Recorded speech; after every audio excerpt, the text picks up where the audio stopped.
Yellow Melo guys, selamat datang kembali di Pojok Seram. Hari ini gue akan menceritakan film dari Mongolia yang berjudul Demon.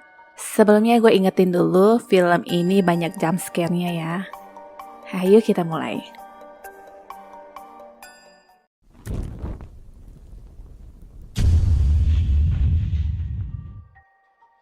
Seorang pria parubaya bernama Myanmar tinggal bersama istrinya yang sedang sakit. Di dalam rumah itu hanya dia satu-satunya yang merawat sang istri. Ada kalanya dia terlihat tidak terkendali karena rasa frustasi yang antara keadaan istrinya yang semakin tidak berdaya dan keinginan agar istrinya segera pulih. Suatu hari dia menemukan istrinya yang sudah tidak bernyawa dengan posisi yang hampir terjatuh dari ranjang. Mayat itu pun segera dievakuasi dan pria itu tinggal sendiri sekarang. Malamnya di saat dia mengatakan sekarang kau sudah tenang dan tidak sakit lagi, lagu yang sedang diputar itu tiba-tiba terhenti dan dia seperti mendengar suara di lantai atas. Saat dia memeriksa ke atas, arwah istrinya terlihat masih ada di dalam kamar dengan wajah yang sangat mengerikan.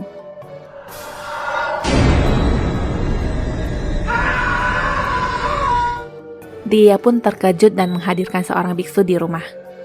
Dari penerawangan biksu, arwah istrinya tidak pergi dan terus menghantui. Biksu akan membantu sebisanya dan menyarankan agar dia tidak lagi tinggal di rumah itu ataupun menjualnya. Setelah itu biksu pun pamit. Sebelumnya biksu menghentikan pergerakan jam dinding dan berkata kehidupan dan pergerakan itu berhubungan. Waktu berlalu, seorang pria bernama Katna menemui paman Myanmarnya hanya untuk meminta tolong padanya karena dia berencana untuk merayakan ulang tahun temannya. Maksud kedatangannya ingin memakai rumah pamannya yang di daerah Sansai untuk bersenang-senang. Dia pun kaget kenapa keponakannya itu bisa mengetahui tentang rumah tersebut. Paman segera mengecek kunci rumah dan setelah dia tahu kunci itu aman di box, dia berkata bahwa dia tidak mempunyai rumah di daerah Sansai dan tidak bisa membantu apapun, lalu mengusirnya. Keponakannya itu berkata dia akan masuk kembali mengambil sarung tangannya, tapi cuplikan itu tidak terlihat dia mengambil sarung tangan, lebih pada mengambil sesuatu di tempat lain. Benar saja, dia mendapatkan kunci rumah itu. Berangkatlah mereka. Seorang gadis yang bernama Anu sebenarnya tidak ingin ikut, tapi dia dipaksa akhirnya dia ikut yang sekaligus merayakan acara pergantian tahun. Tidak hanya mereka bertiga, di sana sudah ada teman-temannya yang lain. Foto mendiang istri paman masih terpajang, dan Minji mengatakan wajah di foto itu terlihat sangat dingin. Amga datang dan membawa pemutar musik zaman dahulu dan mereka pun menyalakan lagu tersebut di rumah.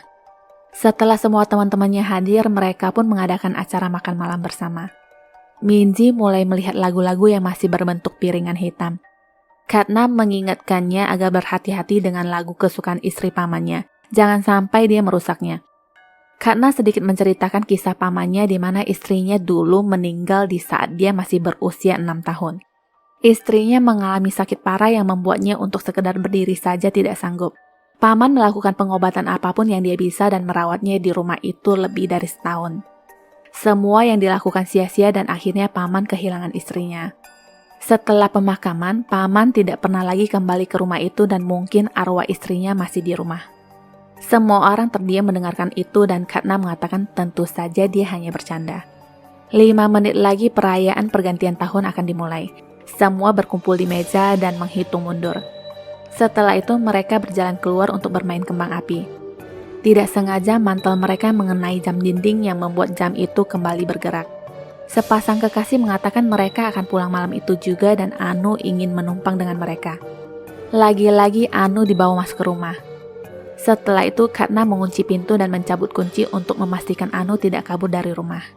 Maksud Katna adalah dia ingin menjadikan ini sebagai kesempatan Tumuru untuk mendekati Anu. Setelah itu Katna kembali ke kamar dan di saat dia sedang berdandan memakai pakaian Santa Claus, ada sesosok wanita yang lewat di belakangnya. Setelah dia melihat ke belakang ternyata tidak ada siapa-siapa. Dia pun keluar dari kamar dan kembali terhenti karena mendengar suara aneh. Entah apa yang membuat dia menatap ke foto bibinya yang tergantung di dinding. Sepasang tangan dengan kuku yang panjang terlihat keluar dari bingkai foto dan menyentuh wajahnya. Katna pun seakan dalam pengaruh hantu itu dan tidak bisa berteriak ataupun lari. Di bawah teman-teman yang lain masih ngobrol seperti biasa tanpa tahu apa yang terjadi. Sewaktu mereka menantikan kedatangan Santa Claus, Katna malah bergelinding jatuh dari atas tangga dan tewas. Semua orang syok melihat kejadian itu, terutama pacarnya. Jasad Katna ditaruh di sebuah ruangan dan mereka tidak tahu harus berbuat apa setelah ini. Amga terus menanyakan apa yang harus dilakukan dan akhirnya mereka berencana untuk menelpon polisi. Sayangnya tempat terpencil seperti itu mengalami gangguan sinyal. Amga berkata dia akan keluar untuk mencari pertolongan. Lagi-lagi ada kendala di mana pintu itu terkunci dan kuncinya sendiri entah ditaruh di mana oleh Katna. Amga mencoba mencarinya di kamar dan setelah dia menemukan kunci itu, pintu tiba-tiba tertutup dengan sendirinya.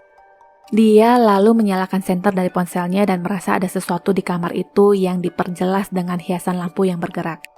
Tidak hanya hiasan, barang yang ada di meja pun bergerak. Akhirnya senter itu mengarah pada sesosok makhluk yang lompat ke arahnya. Tidak tahu apa yang terjadi di kamar itu, dari luar hanya suara teriakan Amga yang terdengar. Mereka pun segera menghampiri Amga dan menemukan dia yang terduduk di kamar mandi dengan perasaan takut. Minji yang tiba-tiba di sana bukannya nolong, dia malah mengambil kunci yang ada di tangan Amga dan berjalan pergi. Di saat dia ingin membuka pintu, dia tidak sengaja mematahkan kunci tersebut. Jendela terpasang teralis dan sekarang semua orang terjebak di dalam rumah. Di saat mereka memikirkan jalan keluar, lampu mulai berkedip. Amga mulai resah dan berkata dia ada di sini dan mengawasi kita. Tumuru mencoba menenangkannya dengan mencekokinya minuman. Miji teringat sebuah jendela yang bisa dibuka dan tanpa teralis. Dia pun segera ke atas tanpa bilang ke teman-temannya. Di saat temannya ingin menyusul, lampu tiba-tiba padam. Mereka hanya bisa meneriaki Miji untuk kembali turun. Tiba-tiba Minji seperti ditarik ke bawah dan masuk ke sebuah ruangan. Tumuru masuk ke ruangan itu dan mendapati Minji yang sudah tergantung tewas. Minji pun ditaruh di ruangan yang sama dengan jasad Katna. Di tempat lain, paman yang sedang duduk-duduk baru menyadari sarung tangan keponakannya tertinggal, padahal waktu itu Katna berkata ingin masuk kembali untuk mengambil sarung tangannya. Dari sana dia baru tahu bahwa Katna telah mengambil kuncinya. Kembali ke rumah angker. Mereka tinggal berempat dan mulai menyesali kedatangan mereka ke rumah itu. Rona berkata pagi itu padahal ibunya melarangnya untuk pergi berkali-kali, tapi dia tidak mau dengar hanya karena dia ingin bersama kekasihnya di malam tahun baru. Amga yang duduk di sofa membuka mata dan berhalusinasi melihat wajah Rona yang terlihat seperti hantu.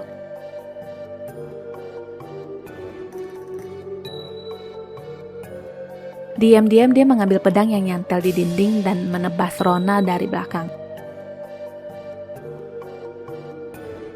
Amga pun baru tersadar ketika Rona sudah tewas. Di tempat lain, dia lagi-lagi melihat penampakan hantu yang berjalan ke arahnya. Setelah disenter, hantu itu hilang. Tapi ketika senter itu dimatikan, bayangan hantu itu muncul lagi. Begitu terus kejadiannya sampai terakhir dia menyalakan senter dan hantu itu sudah tepat di depan matanya. Dia pun berteriak histeris dan teman-temannya yang lain segera menghampirinya tapi terlambat. Amga sudah tewas. Anu terlihat semakin takut dan sekilas angin meniup rambutnya. Melihat itu, Tumuru seperti mencurigai sesuatu dan memeriksa seputaran sana dan mendapati sebuah jendela yang terbuka tanpa adanya besi. Dia pun segera memanggil Anu. Belum juga Anu ke sana, pintu itu tertutup dengan sendirinya. Hantu itu mendekati Anu dengan berjalan sambil khayang. Anu berteriak histeris dan turun ke bawah. Hantu itu pun ikut turun sambil khayang. Anu bersembunyi di sebuah kamar dan mengunci pintu. Di luar tampak ada bayangan yang menandakan ada sesuatu di depan pintu. Ketika bayangan itu sudah tidak ada, dia pikir sudah aman, gak taunya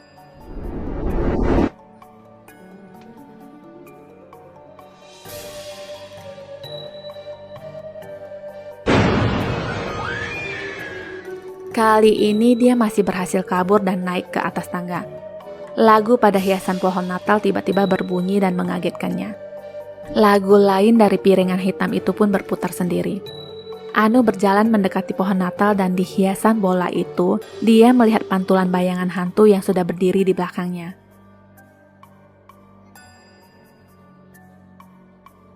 Anu pun pelan-pelan melihat ke belakang dan cerita loncat ke Tumuru. Pintu kamar itu tiba-tiba terbuka sendiri.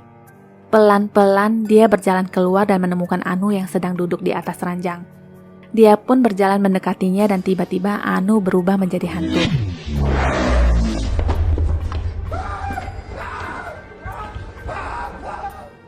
Dia mencoba meraba-raba dinding yang gak taunya kepegang muka si hantu.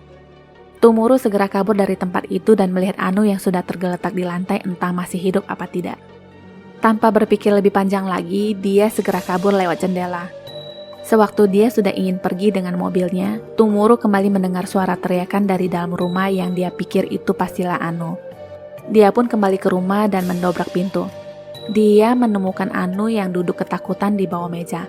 Bukannya segera pergi, mereka masih peluk-pelukan di sana. Saat mereka sudah ingin benar-benar pergi, rumah itu bergetar seperti ada gempa. Barang-barang berjatuhan, kursi meja pun bergeser ke arah mereka. Hantu itu kembali menampakkan diri. Ada gambaran di mana dulu paman memaksa istrinya untuk minum obat dan menyuntikkan sesuatu ke istrinya. Paman berkata dia adalah seorang penyelamat, bukan pembunuh.